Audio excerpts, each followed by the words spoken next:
hate to be the bearer of bad news, but the Koss Porta Pro Wireless is unfortunately very disappointing. Hey folks, I'm Mark Ryan. This is Super Review, and well, frankly, I am a giant Koss fanboy. In fact, a lot of my early videos on this channel were me reviewing Koss headphones, kind of exploring this budget lineup of open back headphones, and I fell in love with Koss stuff. And for a long time, I've really wanted there to be a nice Bluetooth version of a Porta Pro.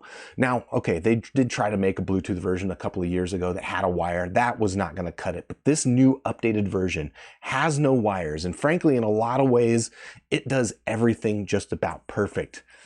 But unfortunately, I'm nonetheless disappointed with it. And it's not just because of the price. The price is $100, which is a little bit expensive given the Porta Pro is normally like a $40, maybe $50 headphone. But for this, if this thing was done exactly right, $100, I'd be happy to pay. But unfortunately, as it is, well, I'm just a little bit disappointed. And I guess a quick shout out to Koss before we get into this review. Thanks Koss for sending this headphone in for review. If you want to check out the Porta Pro Wireless, of course, I'll have them linked in the description down below. But we're going to go through this. We're going to talk about the physical form factor, build quality. There's actually some improvements versus the original Porta Pro here, which I like. We'll talk about the functionality in terms of the Bluetooth stuff, some good stuff, some questionable stuff. And then, of course, we'll talk about the sound, which is unfortunately where I am disappointed the most here with the Porta Pro Wireless. But depending on how you're using it, you might not actually be disappointed with it. So we'll dive into those details in a bit. But here we go. Physical form factor, what you get inside the box. Here's the box, a nice small box. Actually, it's kind of impressive how they're able to fit an entire headphone into this box, as well as all of these accessories and stuff that they include with it, including a little carry case, which I guess the carry case is nice and small, which tells you that the headphone is quite small as well. We'll talk about exactly how the headphone fits in here in a little bit. But apart from that, you also do get two different cables. So this is just kind of a normal USB-C charging cable. You can see it's got USB-C on one end, USB-A on the other. You'd plug this into, I guess, a computer. This is a really short cable for a charging cable, but it will do in a pinch. But the other cable that you get is this one, which is also USB-C on one end, but interestingly, it's 3.5 millimeter analog connector on the other end. And that's because this headphone, on the bottom of it, it's got your USB port here for charging, but you can also use it as an analog headphone connection that doesn't require battery at all. That's actually kind of cool. In fact, it's frankly pretty impressive the way that they've done that. But that's basically the accessories. And I guess that will lead us into talking about the headphone itself. Before I get into, I guess, a breakdown of like the build quality and the form factor changes and stuff, I did want to just highlight briefly the button configuration. So I've already highlighted for you where the USB charging cable is, right? It's over here on one side of it. But then on the back side of the cup is where you've got your power button. So you can press and hold this to sync, turn it on and off. I think you can also use it for taking phone calls and stuff like that, but nobody calls me, so I don't have phone call experience with this thing. But then you've also got volume controls in here, and yeah, it's, you know, it's nice to have all that just kind of neatly tucked into the back of this headphone. But otherwise, this really does look a whole lot just like a classic Porta Pro. Now, there is one small complaint that I'm going to make about the buttons on here, is that I really do wish the power button was, instead of being a button, I wish it was a switch. And here's why. To turn this thing on and off, you have to press and hold this button for about 4 to 5 seconds, which is a little bit on the long side. If it was a switch, you could just flip it up and down. Like, I wouldn't really care if the headphone took, you know, a few seconds to boot up. But the fact that I had to press and hold this button for 4 or 5 seconds while I'm wearing it on my head just means that it ends up being kind of a barrier for me to want to use this headphone. I know this might seem like kind of a minor complaint, but I think they could have improved it in a couple of ways. One, I guess you could have just made that a shorter press instead of it being a 4-second press. If it was like a 2-second press, it would feel a lot less cumbersome. Two, if it was a switch, like a power on-off switch, then it would just be kind of like an instant activation. But the other thing that's kind of a missed opportunity, and I don't know, this isn't really the reason I'm disappointed with this headphone, but something that could have been pretty cool is that the Koss Porta Pro is known for folding up, right? This is exactly how you're able to fit it into a small case like this. It would have been really cool if they had some mechanism that just turned it on automatically when you opened it up. Again, like, this just kind of contributes to the ease of use and just like wanting to pick this headphone up and put it on my head and just go about my life and starting to use it. That kind of stuff would have gone a long way, but unfortunately, as it is, it's just a little bit cumbersome. And because of that, I'm gonna make that a complaint. But again, like that's not really the reason that I'm super disappointed with this headphone. We'll talk about that still. But I do want to, before we move on to the sound, just talk about the rest of the form factor on this thing. They've done a lot of stuff really, really well done on this thing. It's basically just the same exact size as a normal Koss Porta Pro, uses the same pads, the same drivers, these same kind of goofy side of your head cushions. It's even got the same goofy comfort zone adjustment where you can basically flip this switch and it allows the cup to swing out a little bit further, which reduces the clamp pressure on the head and I guess makes it a little bit more comfortable. Frankly, I've never dealt with it. It's kind of it's pretty fiddly, but it's kind of cute that it's there because frankly, this is a headphone that they've been making the same exact way for, I don't know, like 40 years. Of course, it wasn't Bluetooth 40 years ago. That's the innovation.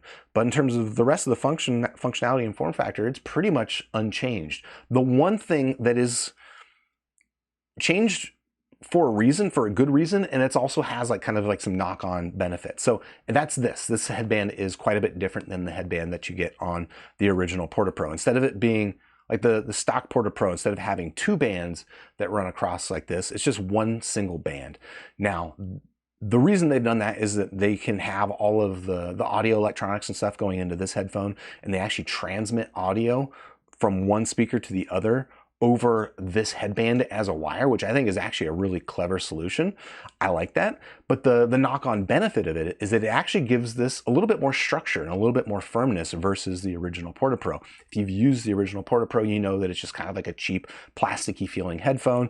And this is certainly made of more or less the same materials, but just doubling up on that headband rigidity actually just makes it feel a lot more solid in the hand.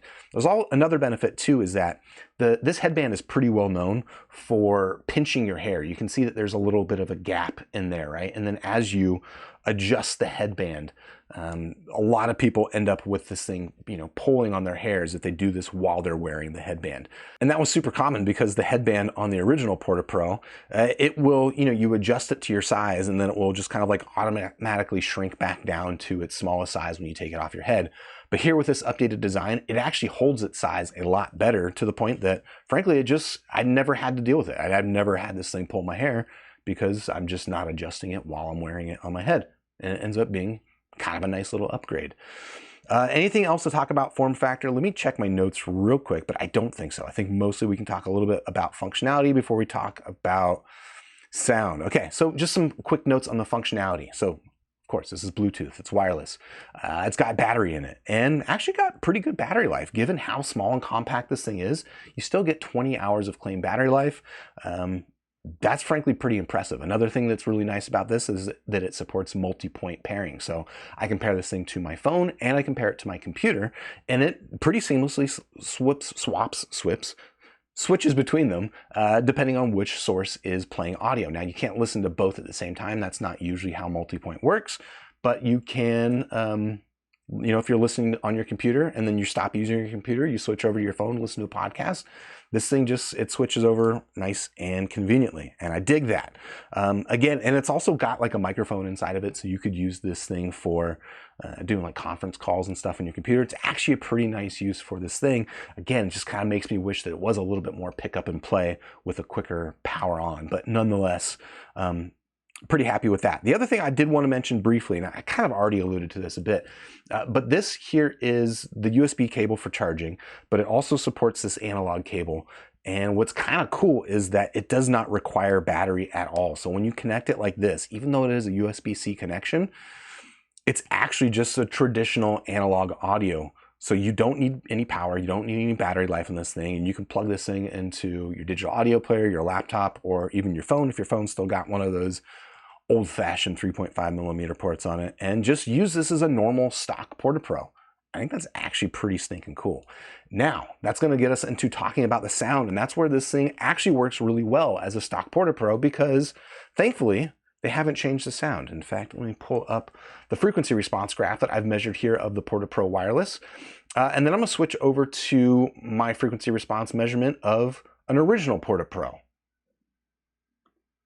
Porta Pro Wireless. Look, it's the same frequency response. And frankly, that is exactly what I want out of this headphone. That was kind of a concern that I think a lot of people had, I think with good reason, is that anytime that you have Bluetooth electronics in here, right? There is a DAC, there is an amplifier built into this thing. There's the opportunity for them to introduce DSP, or digital sound processing, that can change the sound. And it's not that the Porta Pro sounds perfect like the original Porta Pro. It has its downsides, but I don't know, it's a classic sound. People like it. And it's actually pretty impressive that they've done this without changing the sound signature at all. I guess as we're talking about sound signature, I will talk about this a little bit. If you're not used to looking at frequency response graphs like this, I've got this up on Squiglink, which is my frequency response measurement database. You can compare it with a bunch of other headphones to kind of get a good sense for it. But basically, this dotted line back here is roughly what neutral sounds like. So when you see this big hump right here, basically that just means the Porta Pro is a thick, warm, bassy boy. And that's actually kind of what's been, the charm of this headphone, is that it's so small, so compact, and open back, and nonetheless you still get gobs and gobs of thick, meaty bass. It's not the cleanest bass boost, definitely not. It is definitely soft. It bleeds into the mid-range, and especially you can see up here up top, it is pretty dark in the treble and the upper mid-range, and that double whammy of being dark up here plus having a lot of bass down here just means that the classic Porta Pro sound is this warm, soupy, gooey, kind of warm poo sound, but nonetheless it's pretty charming, and I like the sound. You can actually improve it with a pad swap. So these are the stock ear pads, but there's a company out there called Yaxi that makes aftermarket ear pads that come in fun colors, but they're also, more importantly, they're extra thick. And that extra thickness on the pad actually makes this headphone sound a little bit brighter and a little bit more open, and you get a little bit better separation between sounds. But nonetheless, well, I guess just to say, because this does have the same stock sound as the original Porta Pro, the effect that you're going to get with the Yaxi pads on this is going to be the exact same, which I think is actually pretty nice. Now, I'm just going to consult my notes before I hit you with the hard part. No, all right. I mean, that was all the good news. They've done so much. It's so close to being a fantastic headphone that I'm happy with, but unfortunately, the Bluetooth performance just kind of sucks, man. It's not like the connectivity. The connectivity is good. Again, the multi-point pairing is nice and generally seamless. I found that Bluetooth range and stuff was very, very good. And the frequency response that we get over Bluetooth is what you expect or what you want from this headphone. Unfortunately, if I'm listening to it on my Mac or my iPhone, it just sounds super, super low res. In fact, if I do some frequency sweeps, I'm basically not getting any content above 13 kilohertz with this headphone when I wear it. And I don't think that that's the only thing that I'm hearing. Like, it just sounds not good, even though I'm getting the frequency response that I expect.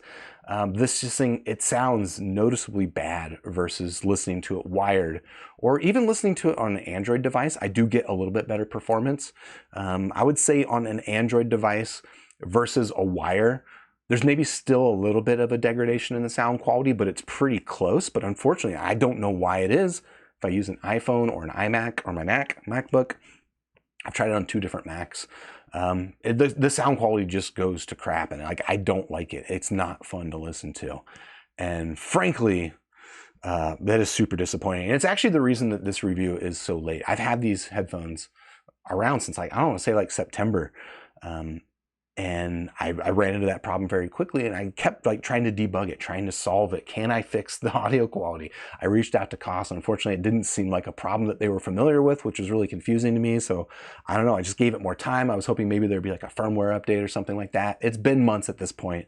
And unfortunately, the Porta Pro Wireless still sounds like something I just don't want to listen to. And unfortunately, that's going to very severely limit my review here. Out of 5 stars, look, it's still got a lot of good stuff going for it. I'm going to give it 3 stars. It's fine.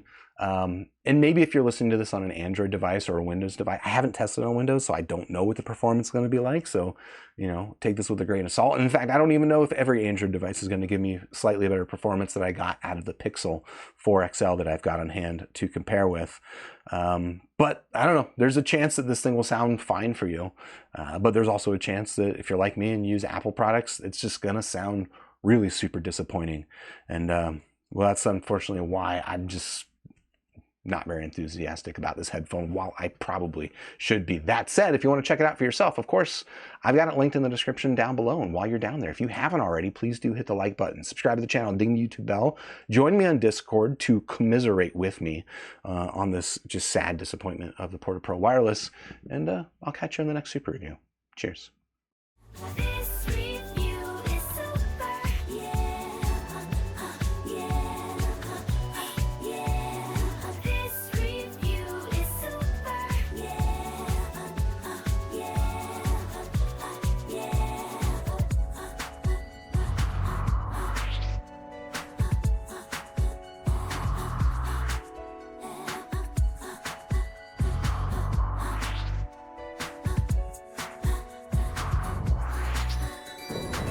Join with the force of reviews. We now have the tools to brave the misleading world of audio fools. Hey, this review is super, and so are you. Grab your headphones, sniff a graph, and share your thoughts in this pursuit.